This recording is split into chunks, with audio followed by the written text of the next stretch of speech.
ஒண்ணு இல்ல, நரேந்திர மோடியை பார்க்க போனேன். 20 நிமிஷம் பேசியிருக்கேன். உச்சகட்ட அரசியல் கொந்தளிப்புல. வாடா நாயே அப்படின்னு சொன்னேன்னா நாய் மாதிரி வாழாட்டிக்கிட்டு அங்க வந்துருவண்ண. தெரியுதா என் கடவுள? போன போன போ. என்ன சவுண்ட் விடுறாரு?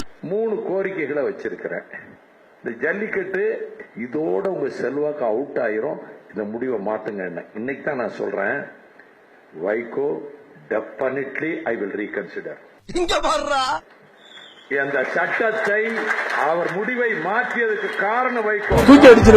காரணம் வைகோ பெரிய தலைவர் இல்ல, இந்த நாட்டின் கோடிக்கணக்கான மக்களின் நாடி துடிப்பு வைகோவினுடைய பேச்சிலே தெரியும். ஒரு சரி, இதை நான் வெளியே சொல்லிக்கிட்டது இல்ல. எனக்கு நல்லா வரும் வேண்டாம். இப்ப ஜல்லிக்கட்டு வருதுன்னா அதுக்கு அடியன் தான் காரணம். அடியன் தான் காரணம். அடியன் தான் காரணம். அடியன் தான் காரணம். கத்துறது இருக்கிறவங்க சும்பையா இருக்கிறவங்க அமைதியா இருக்காங்க. அதுக்கு நிறைய பேர் சொந்தம் கொண்டாட வந்துருவாங்க. நான் செஞ்சதுனால, நான் மதுரையில போராட்டம் நடந்ததுல டெல்லி கிடுகிடு திரிச்சிடுவான். வாய்ப்புல கத்தி அப்படி சுத்தவா.